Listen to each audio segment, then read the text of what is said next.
Hello दोस्तों, स्वागत है आपका स्टडी नॉन स्टॉप में। दोस्तों, इस वीडियो में हम डिस्कस करेंगे 1 मार्च के सभी इंपॉर्टेंट करंट अफेयर्स और इस वीडियो के लास्ट में मैं आपसे 2 क्वेश्चंस भी पूछूंगा जिसका आंसर आपको कमेंट बॉक्स में बताना रहेगा और आप इस वीडियो की पीडीएफ इस वीडियो के डिस्क्रिप्शन से डाउनलोड कर सकते हैं। तो चलिए शुरू करते हैं। पहला प्रश्न, इंक्लूसिव इंटरनेट इंडेक्स 2019 में भारत किस स्थान पर है? तो इंक्लूसिव इंटरनेट इंडेक्स 2019 में भारत है 47वें स्थान पर।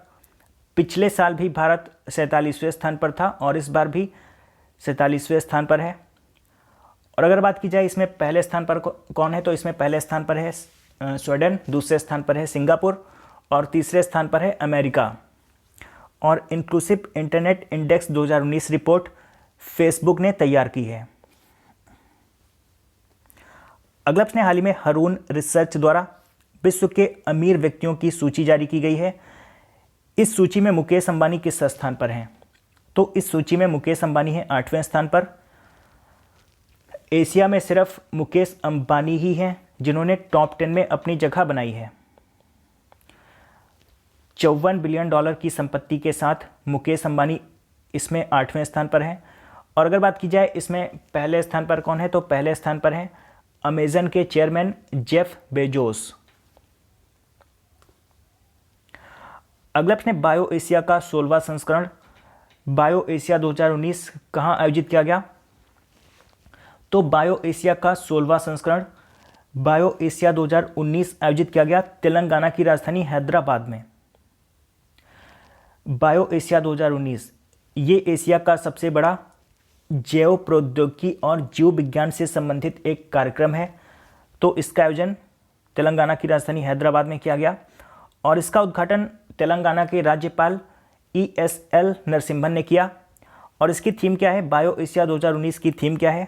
इसकी थीम है life sciences 4.0 disrupt the disruption. Life sciences 4.0 disrupt the disruption इसकी थीम है। अगला प्रश्न, राष्ट्रीय विज्ञान दिवस प्रत्येक वर्ष किस दिन मनाया जाता है? तो राष्ट्रीय विज्ञान दिवस प्रत्येक वर्ष मनाया जाता है 28 फरवरी को। और ये 28 फरवरी को क्यों मनाया जाता है ये भी मैं आपको बता देता हूँ। तो एक प्रसिद्ध भारतीय वैज्ञानिक थे CB रमन। उन्होंने 28 फरवरी 1928 को रमन प्रभाव यानी कि रमन इफेक्ट की खोज की थी। तो इसीलिए 28 फरवरी को राष्ट्रीय विज्ञान दिवस मनाया जाता है। और CB रमन को उनके खोज रमन इफेक्ट के लिए 1930 में भौतिकी का नोबेल पुरस्कार दिया गया था। तो ये भी आप याद रखिए, पूछा जाता है CB रमन को कब नोबेल पुरस्कार मिला था? तो 1930 में मिला था। और आपको बता दूं कि राष्ट्रीय विज्ञान दिवस, इस बार के राष्ट्रीय विज्ञान दिवस की थीम क्या है? तो science for people and people for science, ये इस बार के राष्ट्रीय विज्ञान दिवस की थीम है। एक बार मैं फिर से रिपीट कर रहा हूँ, science for people and people for science इस बार के राष्ट्रीय विज्ञान दिवस की थीम है। अगला प्रश्न, केंद्रीय मंत्री स्मृति ईरानी ने टाइटन वाला म्यूजियम का उद्घाटन कहाँ किया है? तो केंद्रीय कपड़ा मंत्री स्मृति ईरानी ने टाइटन वाला म्यूजियम का उद्घाटन किया राजस्थान में। राजस्थान के बगरू में केंद्रीय कपड़ा मंत्री स्मृति ईरानी ने टाइटन वाला म्यूजियम का उद्घाटन किया है। और इसका उद्घाटन राजस्थान में किया गया है। तो मैं थोड़ा सा आपको राजस्थान के बारे में बता देता हूँ। राजस्थान की स्थापना हुई थी 30 मार्च 1949 को। राजस्थान की राजधानी है जयपुर। राजस्थान के मुख्यमंत्री हैं अशोक गहलोत। राजस्थान के राज्यपाल हैं कल्याण सिंह। राजस्थान के प्रमुख लोक नृत्य हैं घूमर, भवाई, तेराताली, चरी और गैर।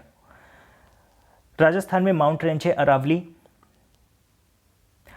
राजस्थान के प्रमुख राष्ट्रीय पार्क एवं वन्यजीव अभ्यारण्य हैं। राजस्थान में है Sariska tiger reserve, Ranthambore national park, Keoladeo national park और कुंभलगढ़ वन्यजीव अभ्यारण्य। राजस्थान में जिले हैं 33 जिले। राजस्थान में लोकसभा सीट है 25 और राज्यसभा सीट है 10। अगला प्रश्न, राष्ट्रीय युवा संसद महोत्सव 2019 पुरस्कार में पहला स्थान किसे मिला है? तो राष्ट्रीय युवा संसद महोत्सव 2019 पुरस्कार में पहला स्थान मिला है श्वेता उमरे को। राष्ट्रीय युवा संसद महोत्सव 2019 पुरस्कार नई दिल्ली के विज्ञान भवन में प्रधानमंत्री नरेंद्र मोदी द्वारा प्रदान किए गए। तो इसमें पहला स्थान मिला है श्वेता उमरे को। श्वेता उमरे ये महाराष्ट्र की हैं, तो इन्हें इसमें पहला स्थान मिला है। और इसमें दूसरा स्थान मिला है कर्नाटक के MS अंजनाक्षी को। कर्नाटक की MS अंजनाक्षी को इसमें दूसरा स्थान मिला है। और इसमें तीसरा स्थान मिला है बिहार की ममता कुमारी को। अगला प्रश्न, IDBI बैंक ने किसे गैर पूर्णकालिक अध्यक्ष नियुक्त किया है? तो IDBI बैंक ने गैर पूर्णकालिक अध्यक्ष नियुक्त किया है हेमंत भार्गव को। ये जो आपको इमेज में दिखाई दे रहे हैं यही है हेमंत भार्गव। और हेमंत भार्गव वर्तमान में ये LIC के चेयरमैन हैं। हेमंत भार्गव वर्तमान में LIC के चेयरमैन हैं। तो इन्हें IDBI बैंक ने अपना गैर पूर्णकालिक अध्यक्ष नियुक्त किया है। और यहाँ पर बात हुई है IDBI बैंक की, तो इसमें IDBI की फुल फॉर्म होती है industrial development bank of India. Industrial development bank of India. IDBI bank का मुख्यालय है मुंबई में और इसके वर्तमान में MD और CEO हैं राकेश शर्मा। IDBI बैंक की टैगलाइन क्या है? इसकी 3 टैगलाइन है। इसकी पहली टैगलाइन है बैंकिंग फॉर ऑल, दूसरी टैगलाइन है आओ सोचें बड़ा, और इसकी तीसरी टैगलाइन है बैंक ऐसा दोस्त जैसा। अगला प्रश्न, किस मंत्रालय ने श्रेयस स्कीम लॉन्च किया है? तो श्रेयस स्कीम लॉन्च किया है मानव संसाधन विकास मंत्रालय ने। मानव संसाधन विकास मंत्री प्रकाश जावड़ेकर ने हाल ही में ग्रेजुएट हुए युवाओं को उद्योग शिक्षा के अवसर प्रदान करने के लिए श्रेयस स्कीम लॉन्च किया है। और इसमें श्रेयस की फुल फॉर्म है scheme for higher education youth in apprenticeship and skills.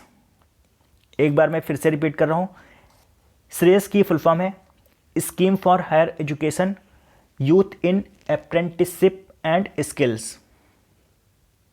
तो श्रेयस स्कीम इसे मानव संसाधन विकास मंत्रालय ने लॉन्च किया है और मानव संसाधन विकास मंत्री हैं प्रकाश जावड़ेकर।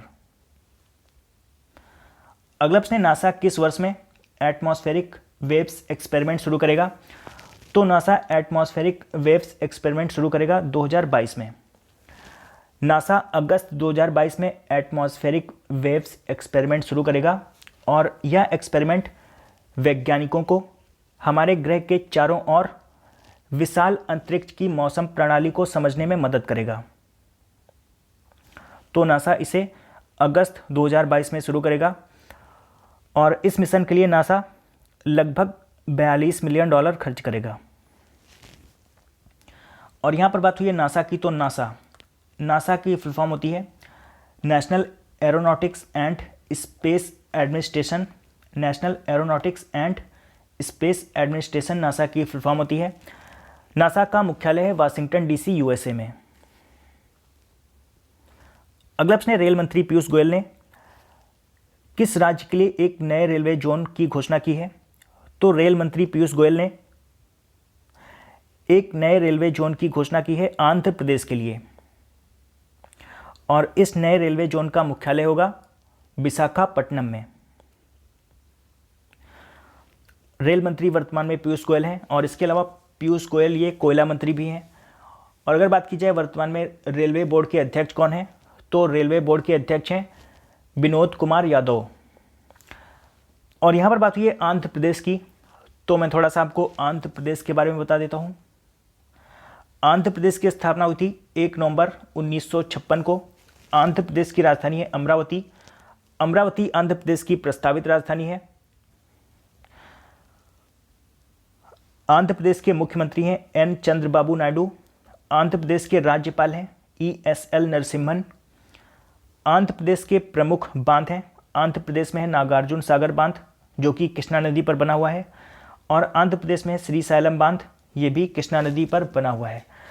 आंध्र प्रदेश के प्रमुख लोक नृत्य एवं शास्त्रीय नृत्य हैं कुचिपुड़ी। कुचिपुड़ी आंध्र प्रदेश का शास्त्रीय नृत्य है और कुम्मी, घंटा मर्दाला और बतक्रम्मा ये आंध्र प्रदेश के लोक नृत्य हैं। आंध्र प्रदेश में जिले हैं 13 जिले। लोकसभा सीट है 25 और राज्यसभा सीट है 11। अगला प्रश्न है, कौन सा राज्य जलामरूथ नामक जल संरक्षण योजना शुरू करेगा? तो जलामरूथ नामक जल संरक्षण योजना शुरू करेगा कर्नाटक। कर्नाटक जलामरूथ नामक जल संरक्षण योजना शुरू करेगा। और यहाँ पर बात हुई है कर्नाटक की, तो कर्नाटक की राजधानी है बेंगलोर। कर्नाटक के मुख्यमंत्री हैं HD कुमारस्वामी और कर्नाटक के राज्यपाल हैं वजुभाई वाला। कर्नाटक की राजभाषा है कन्नड़। और कल के प्रश्न, कल मैंने आपसे 2 प्रश्न पूछे थे। पहला प्रश्न मैंने पूछा था, हाल ही में राष्ट्रपति रामनाथ कोविंद ने 2018 के लिए गांधी शांति पुरस्कार से किसे सम्मानित किया है? तो इसका सही आंसर था जापान के योही सासाकावा को। और दूसरा प्रश्न मैंने पूछा था, चौथे ग्लोबल हेल्थ पार्टनरशिप समिट का उद्घाटन कहाँ किया गया? तो इसका सही आंसर था नई दिल्ली में। और लगभग सभी लोगों ने इन दोनों प्रश्नों का सही आंसर दिया है। और आज आपका पहला प्रश्न है, किस राज्य ने कर्मचारी अभिभावक जिम्मेदारी और जवाबदेही एवं निगरानी मानदंड यानी कि प्रणाम कमीशन शुरू किया है? और आज आपका दूसरा प्रश्न है, हाल ही में राज्यों और केंद्र शासित प्रदेशों के ऊर्जा और नवीकरणीय ऊर्जा मंत्रियों का सम्मेलन कहाँ आयोजित किया गया? तो इन दोनों प्रश्नों का आंसर आपको कमेंट बॉक्स में बताना है। तो दोस्तों, आशा करता हूँ कि आपको ये वीडियो पसंद आया होगा। अगर आपको ये वीडियो पसंद आया तो आप इसे लाइक और शेयर जरूर करिए। और अगर आपने अभी तक इस चैनल को सब्सक्राइब नहीं किया है तो आप इस चैनल को सब्सक्राइब कर लीजिए। मैं करंट अफेयर्स के वीडियोस हर रोज़ सुबह 4 बजे अपलोड करता हूँ, तो आप चैनल को सब्सक्राइब करके नोटिफिकेशन बेल ऑन रखिए, जिससे मैं जब भी वीडियो अपलोड करूँ उसका नोटिफिकेशन आपको मिलता रहे। तो दोस्तों, मिलते हैं कल सुबह, तब तक के लिए good bye and take care.